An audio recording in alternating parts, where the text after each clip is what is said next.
Good morning, everyone. Good morning. So thank you so much for joining us for Chicago Works, Maximizing Professional Services Opportunities on the Red Line Extension. Today we're going to hear from our esteemed panel, who will introduce themselves in just a minute here, about how the Chicago Transit Authority and the Walsh VINCI Transit Community Partners are creating opportunities for both small businesses and career seekers through our professional services on our $5.7 billion, with a B, dollar equity project that will finally bring rail service to the far south side.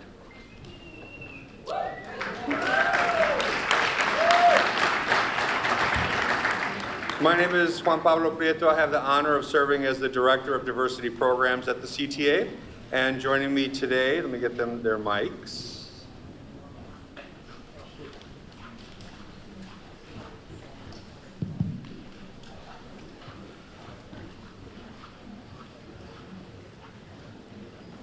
So joining me today is?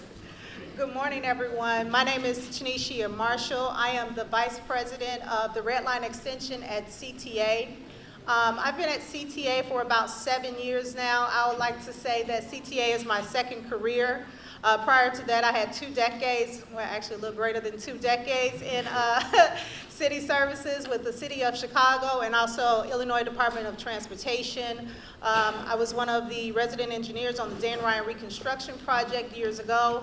Also with the Office of Emergency Management and Communication, and with Chicago Department of Transportation as one of the first African American women as a Deputy Commissioner and Managing Deputy Commissioner.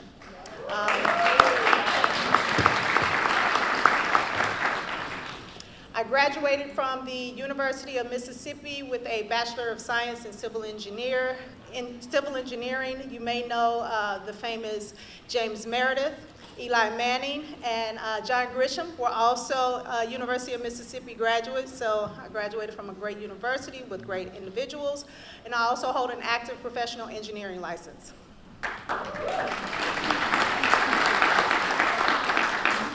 Of course, I would have to go next to that. Good morning, everyone. I'm LAKISHA HILLARD Bullock, recently married in the last year and a half. Thank you. I work for Walsh Construction Group, and I'm with the Walsh VINCI team as the prime contractor with CTA for the Red Line Extension Project. For Walsh Group, I'm the Regional Diversity and Inclusion Compliance Manager. It's a first of its kind position that was created, and I'm really excited to be a part of it. On the CTA Red Line, I serve as the Community Engagement Manager, so I oversee compliance, our diversity, public information, and communications. So my background and roots actually are a part of Malcolm X College. I have 25 years in higher education. When I worked at Malcolm X, actually, I was over the early college dual credit enrollment program. So civic engagement and education and advocacy are really where my roots are. I've been at Walsh for the past 8 months already, and it feels like 8 years. Working with CTA is a very hands-on earner, and I've learned so much already. But what I'd like to say about my role is that although it's compliance and outreach and all of the things to make sure that the businesses and career seekers stay engaged, one thing I keep coming back to in my trajectory on my career is creating space and opportunities for businesses and individuals to grow. So whether that's from a community member trying to scale up their business or a student in a classroom, it's really all about equity, access, and accessibility. So I'm really proud to be a part of the panel and in this room with all of you visionaries, business leaders, and community members. Thank you. Thank you both.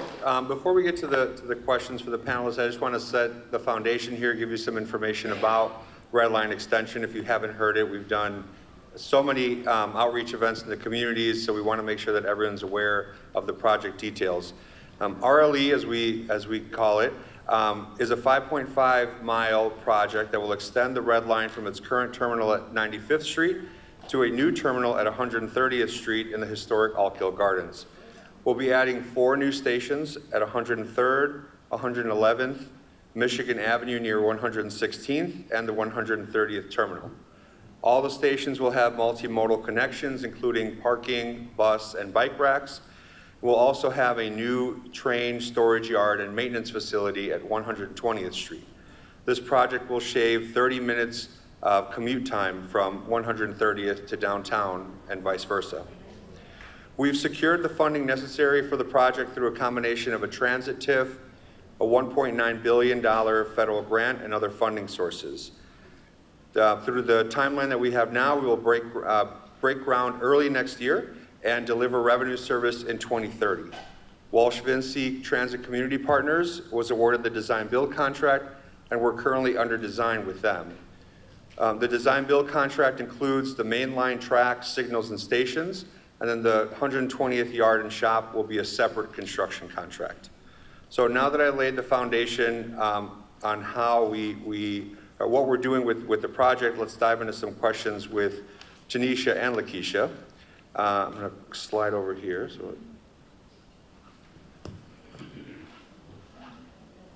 All right, Tanesha, we'll start with you.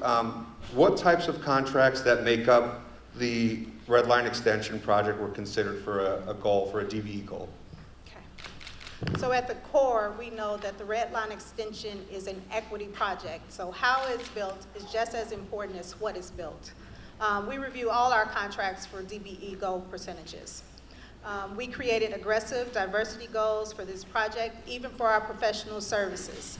As Ms. Hillard actually represents the design-build contractor for Walsh VINCI, we have a 25% DBE goal for design, 22% DBE goal for construction. RLE actually has over 20 other contracts between professional services and construction contracts. We also have several SBE contracts where at 100%. All of these contracts average about a 30% DBE goal. For instance, we have two construction manager firms, a program manager, property management, demolition work orders, and designers, and all of them must maintain this 30% DBE goal. We have a handful of upcoming contracts that will be assessed for maximized limits. We've also leveraged this project investment to create pathways for small and disadvantaged business enterprises, which provides the mechanism to make an impact to the community and also provide ownership to the work that is being performed in their own backyard. We project over $700 million in DBE dollars for this project. That's game-changing. Great, thank you. And so I know, oh, go ahead. I'm not finished. Oh, go ahead. She's got more, all right. So I want a little crowd participation here. By a show of hands, tell me, are there people in here who want to be certified, DBE certified? Okay, nice handful. Are there people in here who has their WBE or MBE certification? Okay, and then how many do we have DBE certified? So we have something for everybody. So if you're looking to be certified, I think it's table 18, Chanel. Table 18, we're a CTA table, we can help you get certified. As far as CTA, we only recognize DBE, but for our MBE and WBE, we too can help you get certified to become DBE. Okay? As far as the ones who are DBE certified, we ask you to look at your NACE codes, see if there's an expansion, because if we have more NACE codes in our DBE field, then guess what? We can have greater DBE goals. So let's all work cooperatively together so that we can maximize those benefits and get the dollars out there. Maybe we can increase it greater than $700 million. So also part of our DBE program, we have our small business enterprise. Through this race and gender neutral program, we're able to set aside contracts estimated at $5 million or less. The great thing about this SBE program, they are able to compete amongst themselves. So they don't have to compete with the big dogs like Walsh VINCI, but now we have some smaller contracts that we set aside just for our SBE business. If you're already DBE, then you're SBE too, so you're already in that pool. We also have several upcoming RLE-specific SBEs, so if you're not already certified, let's get you certified so that you can compete on those upcoming contracts. And just know that the investment in the Red Line Extension will create numerous possibilities for Chicagoans in terms of careers and contracting opportunities. Great, thanks, Tanesha. Now, CTA, we also included workforce goals not just on on the trade labor side, but on the construction management and the design portion of RLE. Can you tell us what went into that decision? Why are we putting workforce goals on professional services contracts? Okay, thanks. So our programming builds on industry best practices and lessons learned from previous CTA projects.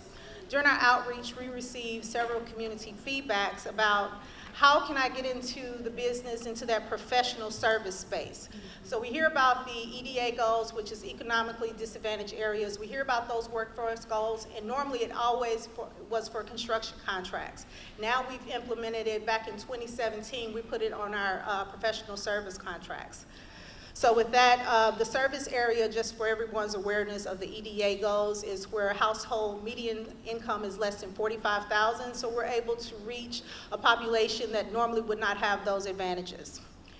So through CTA's combined effort to assess the workforce goals on most of our construction contracts and our professional service contracts, we have created a greater impact on diversifying organizations and also providing avenues to individuals who may not otherwise would have had the chance to encounter these organizations and also job placement.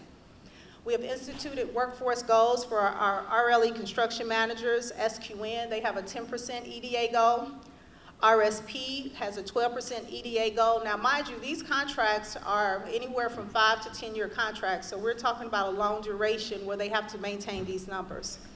For LAKISHA's contract, the Walsh VINCI, we have a 10% EDA goal for the designer, which is Sistra EXP JV. I think they also have a table out there. Also, for our construction contracts, we set 3 types of goals. So for Walsh VINCI, we have a 10% careers opportunity that helps people who are in the WIOA, thank you, Workforce Innovation and Opportunity Act, in Section 3. We also have a 15% union apprentice, so we were able to get union apprentices the hours that they need in order to become journey workers, and even starting a new class of apprentice.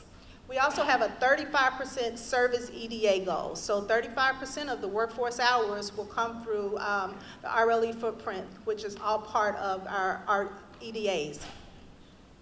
Our workforce and diversity group on the CTA side also utilizes existing workforce initiatives to engage the community in careers on projects and throughout the CTA.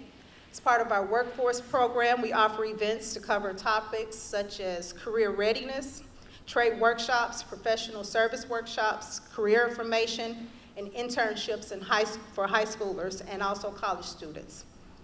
We also recognize that we cannot do this work alone, so we have contracted with different organizations to provide resources, recruitment, and support to connect career seekers with contractors and hiring needs.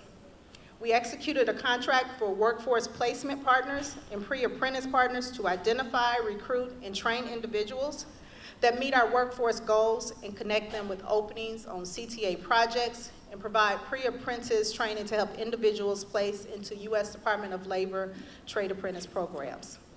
Also, in partnership with CTA's workforce partners, we have established what's called a barrier reduction fund.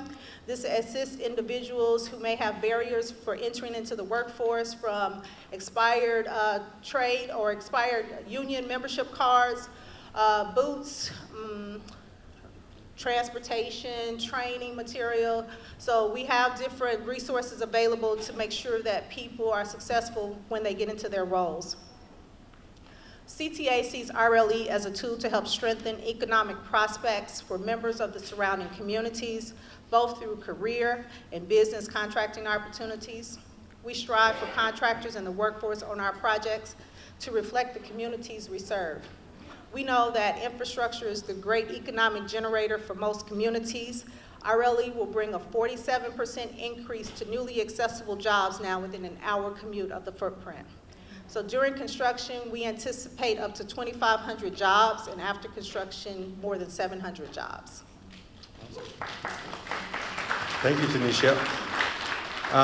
So LaKisha, what kind of outreach did Walsh VINCI perform before submitting their proposals for RLE to try and meet some of these goals?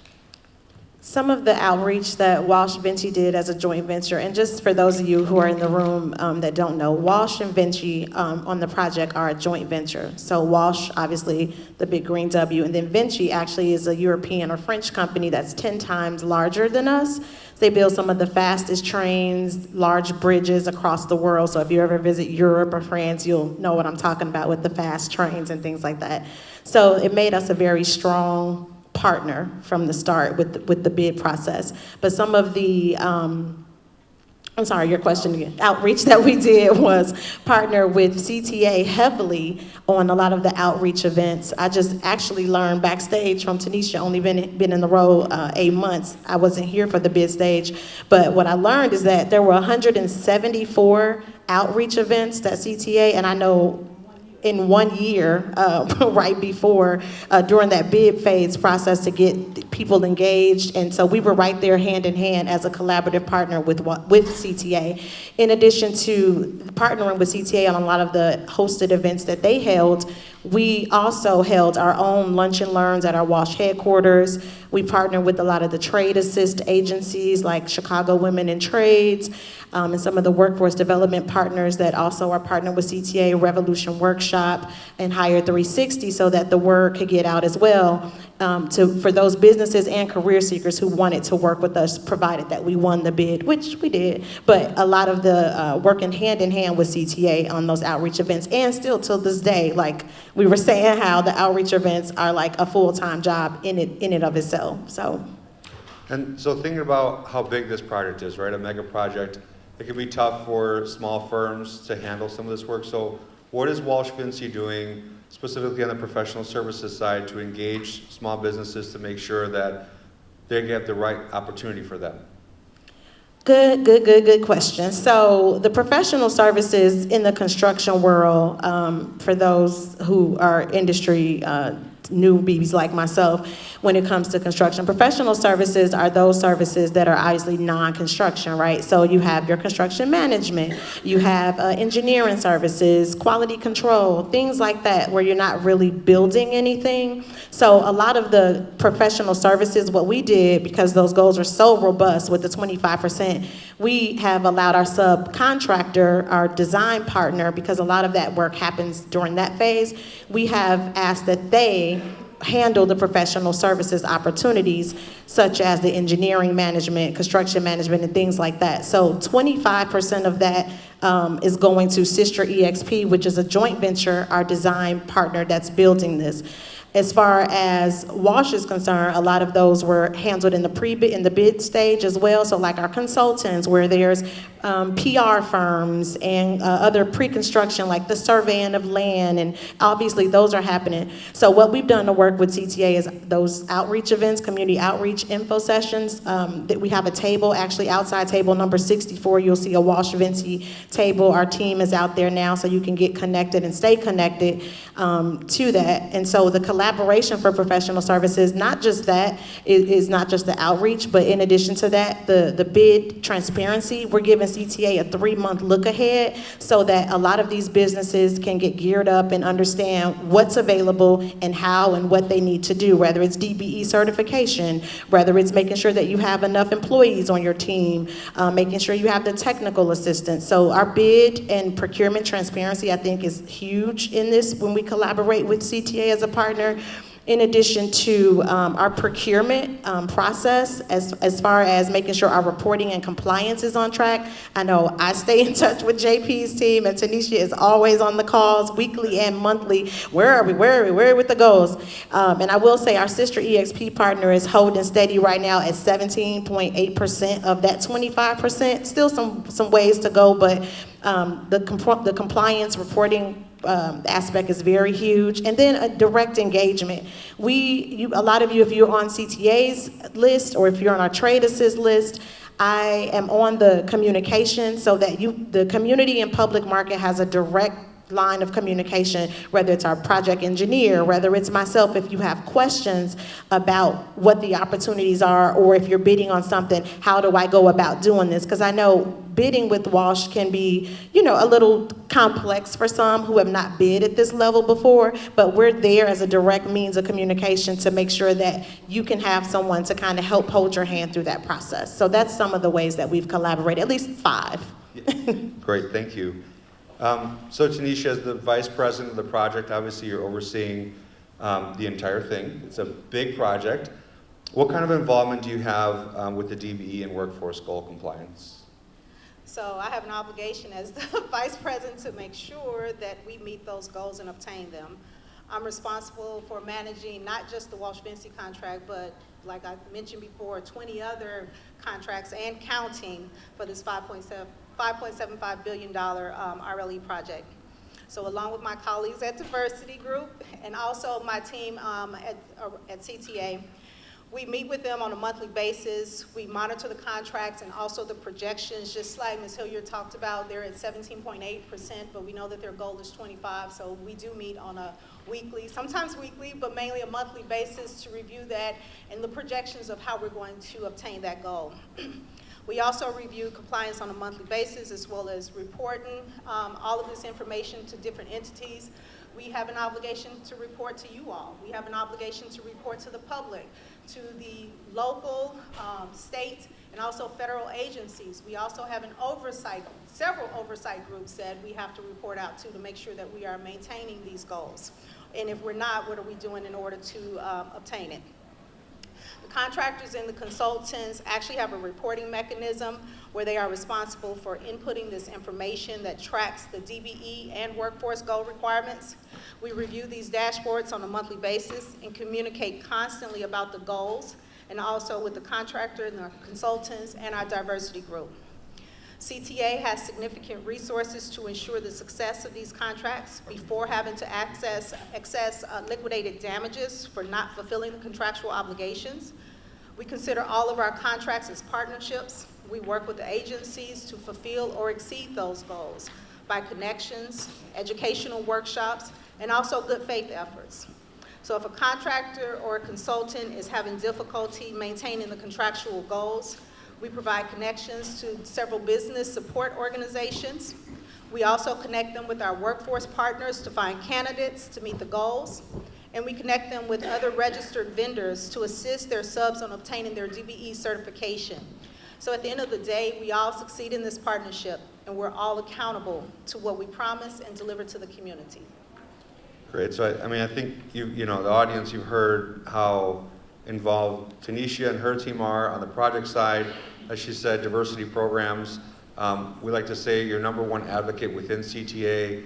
If you end up on a CTA project, you'll have a diversity program staff assigned to that contract, and that's your liaison into CTA. So if you're having an issue, whether you're a sub, prime, get a hold of us. We know how to get a hold of the project team, talk internally about how we can maneuver through any situation. So, and then obviously on the Walsh-VINCI side, you have LAKISHA on RLE. Other projects have same liaisons that you can communicate with so that you have the support that you need when you're on a CTA project. LAKISHA, I think the big question in the room, are there still opportunities for professional services with Walsh-VINCI and Sister EXP and the extension? Absolutely. So the transparent answer to this is twofold. One being that Sister EXP is our subcontractor, as I mentioned, as it pertains to professional services. So directly with Walsh, yes and no to that, because we did a lot of that in the bid phase already with our sub-consultants, like we have Bird Resources as a professional service. They're a PR firm that works with us closely. But for Sister EXP on the joint venture for the design, there are opportunities, and they will be releasing their second round of those here in the fall, I believe October. Leticia Thomas Cooper is out at the Sister table. Sister EXP, it's a red, look for the red sign. I don't know their table number offhand, but they are out there to offer those opportunities and let you know how to go about their intake process, et cetera. We will have some more on the Walsh-VINCI side. opportunities, it's important to stay connected to us. There's a QR code at our table as well that will allow you to do that and to learn about those opportunities. We just literally, you probably got inundated, CTA, with me sending out about 6 to 10 opportunities recently on the construction side. So there are ways to still get on the project from a professional service aspect, but primarily I'm going to say that that's on our sister EXP design partner. And then here and there's going to be some more surveying, quality control. We haven't let that out project wide yet. So quality control, QA, those are opportunities on the professional service. We have actually a workforce contract that'll be released soon, or we'll be taking bids for that. So just staying connected to us and making sure that you just show up to these events, show up to us via email and calling me or emailing me, because we're always by our phone to receive those calls. But just staying connected to the project for the professional service opportunities. Great, thank you. And we do want to leave some time for the audience to ask questions. There is a microphone here. We've got one more question for each of the panelists. If you want to start lining up, if you have a question, we can definitely take your questions. I have more, but we want to make sure that we take your questions. So as a last question, before we can take some audience questions, what does RLE mean to you? You both are very passionate when you talk about this. I've seen you at multiple occasions talking about the project. So just to give the audience a flavor of what RLE means to you. So I had to definitely write this down so I don't forget. What RLE means to me, I would say that it is a privilege and a divine honor to sit at the helm as VP of the RLE project. This is a project where not just myself, me and my team, we can now ensure equality and justice, something that has been talked about for over 50 years, and now we're able to bring that into fruition. So this project in itself will be transformational and impactful to the city of Chicago and also our region. I have every intention in upholding the groundwork to what generations before me have laid in completing the final construction of this long-awaited promise. I have always understood the importance and need for ongoing infrastructure and preserving the longevity and accessibility of transportation for all users. My career has allowed my purpose to intersect with my passion by allowing me to serve communities and support their daily lives. I realize that transportation infrastructure is a vital organ. We are the lifeline to connections. I always jokingly say that our profession moves nouns. We move people, places, things, and goods. It will always be essential and necessary. So as the Vice President of CTA's largest rail construction project in history, I understand this project is more than a typical steel and concrete transit construction. It will now open doors and reverse years of disinvestment. It will unlock destinations for communities on the far south side. This in itself is a transit equity project. So when you think about transit equity, I want you to think about accessibility, connectivity, collaboration, community engagement. It is economic opportunity, environmental justice, generational impacts, mobility, quality of life, and so much more. Transit is naturally sustainable, and these benefits are critical to addressing the local environmental justice issues that has plagued this underinvested community for years. So I'm fulfilling a promise that I'm overseeing a project that fulfills a promise to the community that will have lasting impacts longer after I'm gone, and it creates a legacy that my family and loved ones will be proud of. So I represent an agency that is creating accessible and economic change in Chicago within communities that have been left behind and that look like me. That motivates me and inspires me. So I'm passionate and dedicated to inspiring future generations and the equity success of this project. People will be thriving, not just surviving. So I'm doing what is rewarding both professionally and personally. And as Oprah Winfrey once said, you have to know what sparks the light in you so that you in your own way can illuminate the world.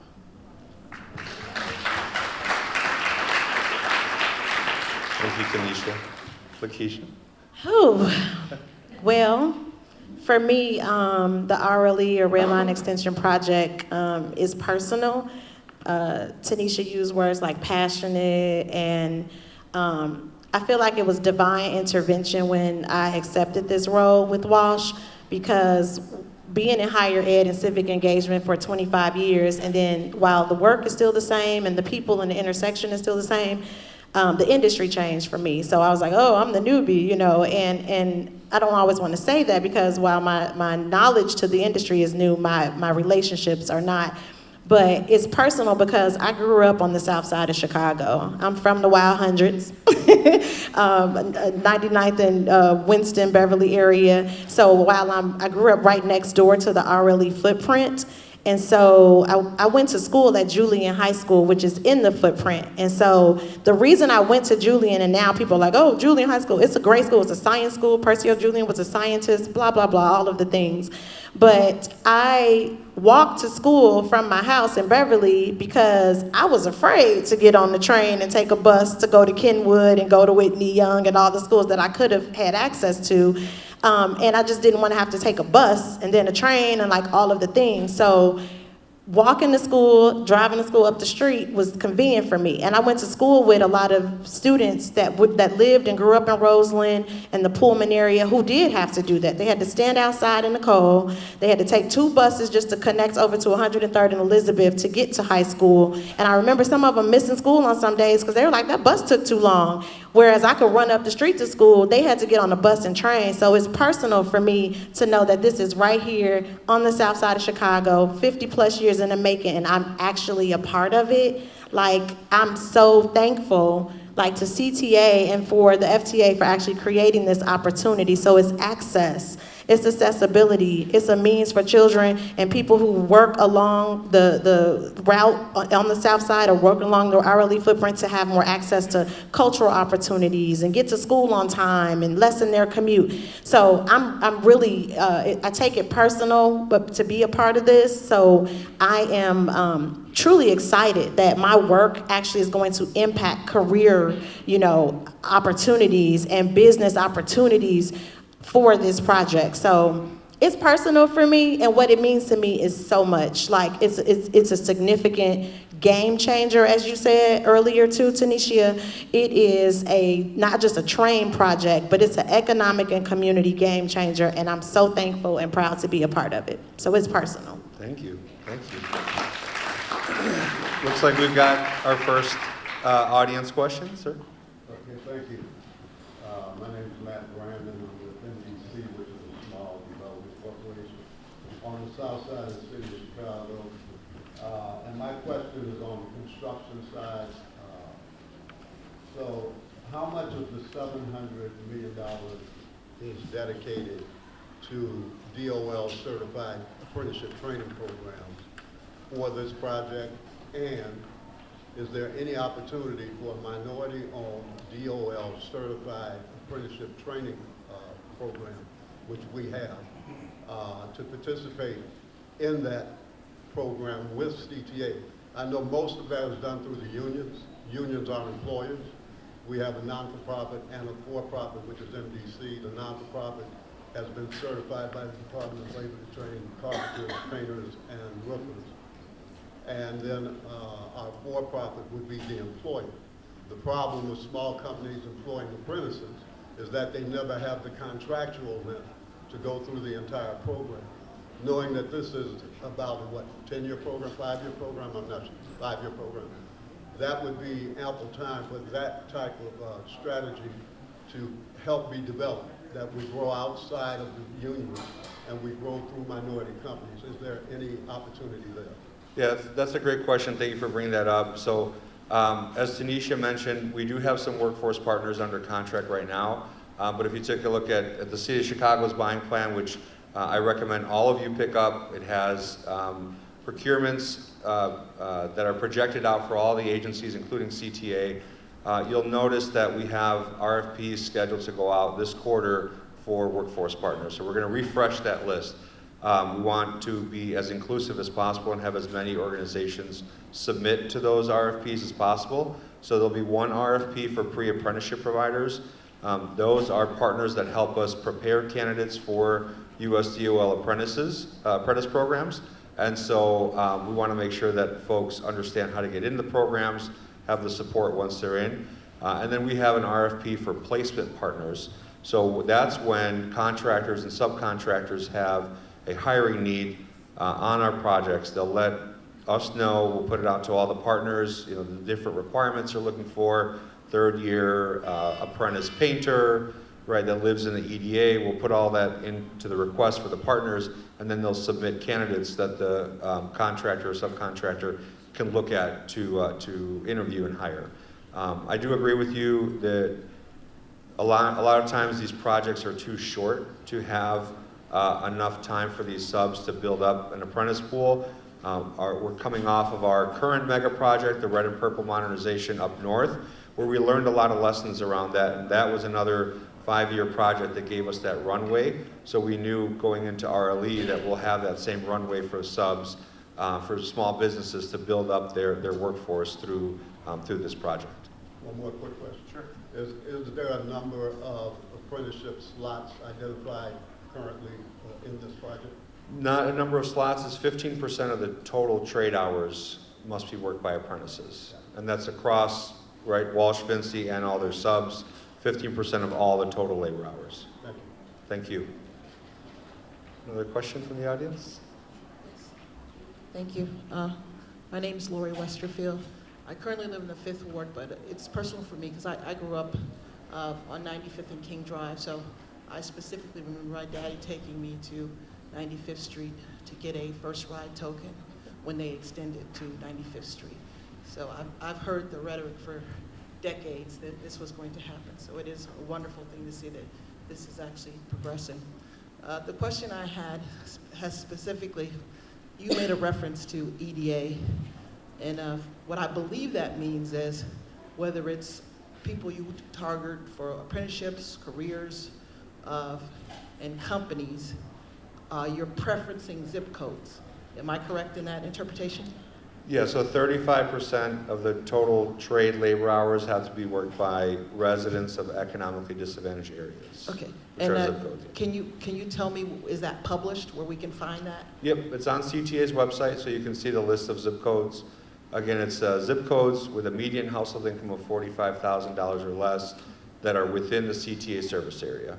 And it's on our website, transitchicago.com. Does that also impact your selection of DBE subcontractors if they are within those zip codes? No, so we don't have a geographic restriction on the DBE goal, but LaKisha can talk a little bit about what Walsh VINCI is doing to make sure that firms in the footprint are having an opportunity. Thank you. Like JP said, there's no preferential treatment, or, I mean, obviously, if you're in the footprint, come on, even better, so that, it looks good, for making sure that we are paying attention to community needs. But there is no, metric for, or requirement for businesses to have to reside or be established in the EDA zip codes. And last question, are you maintaining a database, if you will, of DBE subcontractors that are qualified in the footprint? Absolutely. So Walsh, as a prime contractor, does that anyway. So it's important that if you are a DBE company, regardless of who your certifying agency is, that you keep your NAICS codes up to date, because you could, be a professional service person that offers cleaning or snow clearing and things like that, but maybe now you can also do flagging or other things. So you want to make sure that you check in with your certifying agency to update your NAICS codes, so that when we go to pull from the Illinois UCP, which is that directory that lists all the businesses who may check the box for those codes, because we pull that too when we send out our smart bid. We actually established that as a link in our solicitation package, so that it gathers all of the businesses in Illinois that fit the NAICS code, which is basically the scope of work that you're bidding for, that we're rolling out. You want to make sure that you're updated to that. So that's one of the databases, in addition to CTA's network. We go through CTA, we send the solicitations to CTA, JP's team takes it, then they roll it out to any businesses that are maybe on their way or on the path of getting certified, so that that network is also secure. We work with the, Chatham Chamber of Business, all of the chambers across the city of Chicago as well. So you're probably gonna get hit if you're on our internal list and or the external list, probably 3 or 4 times, but we'd rather over-communicate that we're rolling something out so you have that opportunity and the time, rather than not. All right, thank you very much. You're welcome. Yeah, thank you for that question. Another question? Yeah. Good morning. My name is Sham Raj with AAA Engineering. We're an MEP firm, a long-term relationship with CTA. You said there's a lot of opportunities for professional services. Professional services is a very broad spectrum. Could you provide more detail on what specific opportunities are coming out? So as far as Sister EXP being our design joint venture partner, their table is out in the forum. They have literally a list of what's available now, since they've actually procured or secured some of those opportunities, and they're gonna roll out another list coming up for October. So I think it's best that we check in right there with them to see what they are, because remember, this is a design build project. So as design progresses, we're getting ready for the construction. So I don't wanna speak out of terms on where we are and what they actually have available at this moment. Because it's a design build, a lot of their contracts were kind of bid and awarded during that bid phase. So right now they're at up to like 22 sub-consultants themselves that help them reach that 17% of the 25% that we need to get to. So there's still room, which was why I think that you should talk to them directly to set up that meet and greet. All right, great. Thank you. Mm-hmm. Thank you. Do we have any other audience questions? Okay. Oh, one more. Do you know the contact of the EXP? The EXP you talk about, do you know the contact or website or anything? Absolutely. Are you going to be around for a second? I can give you my card and make sure that you get in touch with. We had a slideshow. I thought maybe to stay in touch. Sorry. They are here, and they will also take your name and number. Usually their intake process requires getting your info, getting a capability statement, and then them setting up a meet and greet to see how you could fit in with where they are in the design aspect or what the professional services you want to offer. Table 62 is where Sister EXP is located. Thank you for that. Thank you, esteemed panel, and thank you for sharing, and I do appreciate your passion, both of you.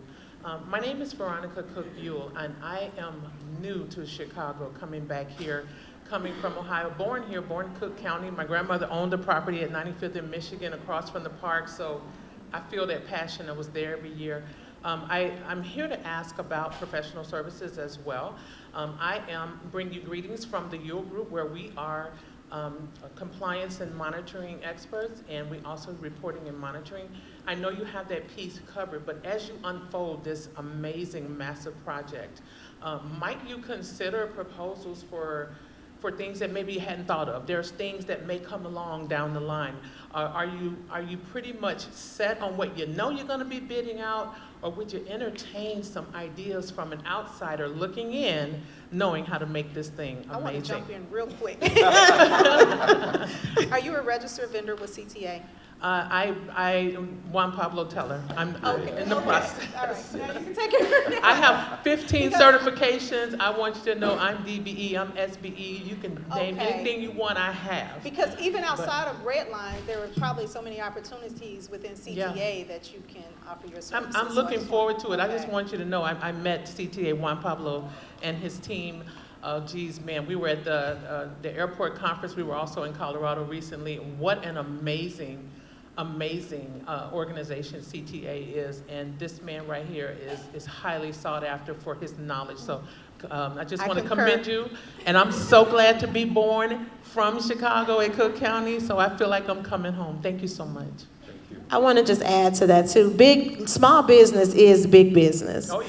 And so what you just said, it resonates with me, because I love creative ideas. Because as a prime and being Walsh as a prime and Walsh VINCI on the project, sometimes, we have all the experts in the room already, but then there's one person who comes up with an idea that the whole group wasn't thinking about. So I love that you said that, because we do entertain that type of thought process. I look forward to it. Thank you. Absolutely. And I think that's something that we learned to, like I said, coming off our last mega project RPM with mega projects, it gives you the opportunity to look at solutions that on a smaller project may not be big enough to sub out, but on a mega project, entertain that conversation. So I want to encourage folks, right, whether it's with Walsh VINCI, other primes that are here today, make sure that you're having that conversation with them, bringing them your ideas, showing them the value that you bring, because we know, like you said, small businesses bring a lot of great ideas to the table, and we need you at the table to make these projects successful. We couldn't build the Red Line extension without our DV partners. We depend on you all to help build this project. So we want to make sure that you stay connected with us. Both Tanesha and LaKisha said, go to the networking events, connect with primes. If it's not RLE, there's other projects that CTA has going on, that the city has going on. We want to make sure that you stay connected. So thank you very much, ladies. We appreciate it. Thank you. I want to say thank you to our Chief Procurement Officer, Charlotte Roberts, Jackie Umbles, the DPS team for having us here today. What a great symposium that they put on every year. So enjoy the rest of the symposium. Thank you, everyone. Thank Thank you. you. Thank you.